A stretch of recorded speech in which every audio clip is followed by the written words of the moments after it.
Well, howdy there, Internet people. It's Bo again. So today we are going to provide a little situation report. We'll just kind of go over what's happened, where the major players are now, and kind of guess their intent a little bit, as much as we can, with the information that's available.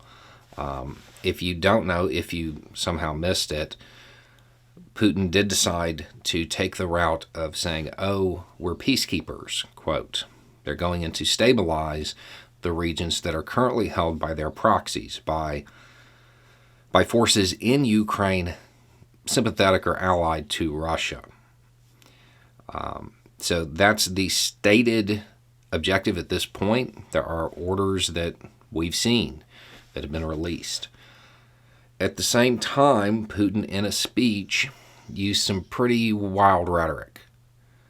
He referred to Ukraine as ancient Russian land. Historically speaking, that's a bad sign.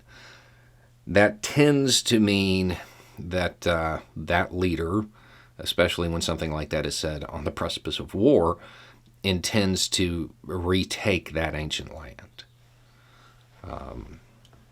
Now, British sources say that Russian troops are already in those contested areas held by the proxies.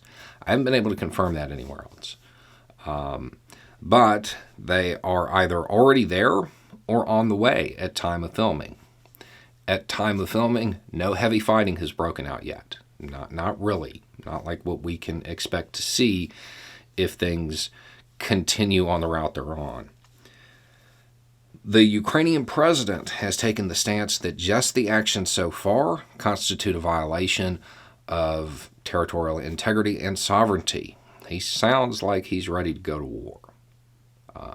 He made it pretty clear that there would be no redrawing of maps. That he does not... it doesn't appear that allowing the contested areas to become new republics, it doesn't seem like that's on the table for him. NATO really hasn't done much, to be honest. The expectation is that some pretty stiff sanctions will be coming out today. How stiff, we don't know. Aside from that, I would expect them to up the amount of material aid that they are providing Ukraine. Now, the U.S. Embassy is moving to Poland.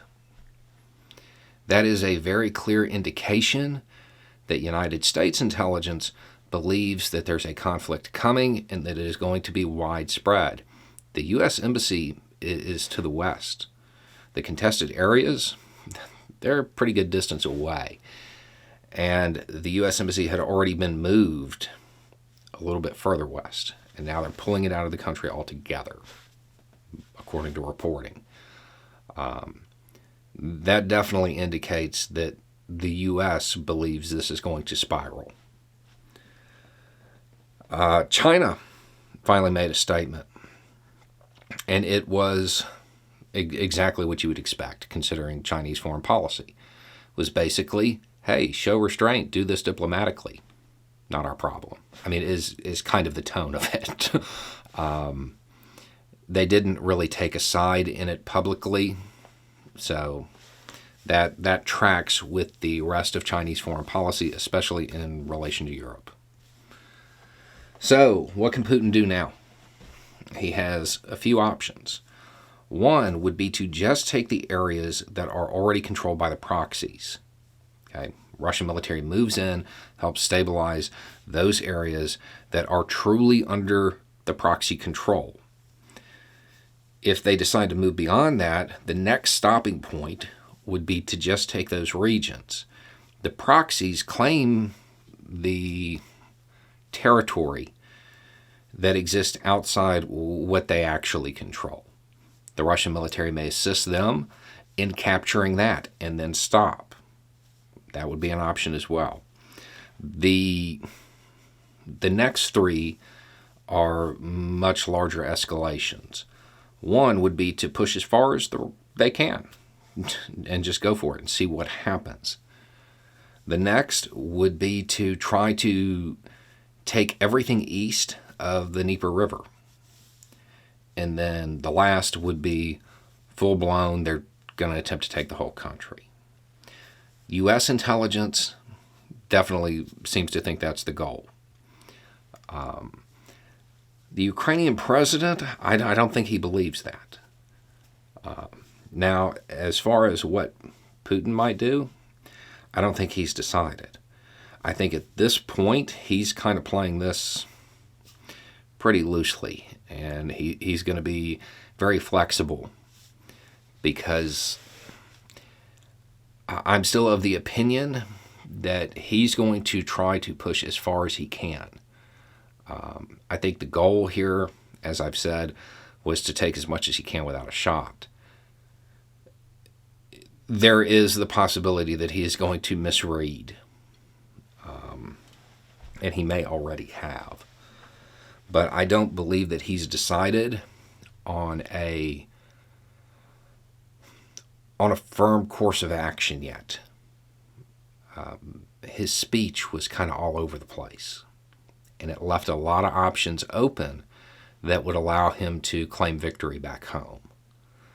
So I don't think that he's committed to anything yet. He's going to see what the response is. Aside from that, I had specific questions come in about the list and about the use of nukes. There will be videos coming out about those topics later on. They're already recorded. At the time of filming, major hostilities haven't really broken out yet. So if they do, those videos may be pushed back, and they may seem kind of disjointed from everything else. But there were questions that were asked, and I wanted to get them answered. We'll have to see how today plays out. So this is where we stand at the moment. It's probably, 6 a.m. Eastern. So things may change before this video goes live, because this is dynamic and it is developing pretty quickly in some unique ways. So anyway, it's just a thought. Y'all have a good day.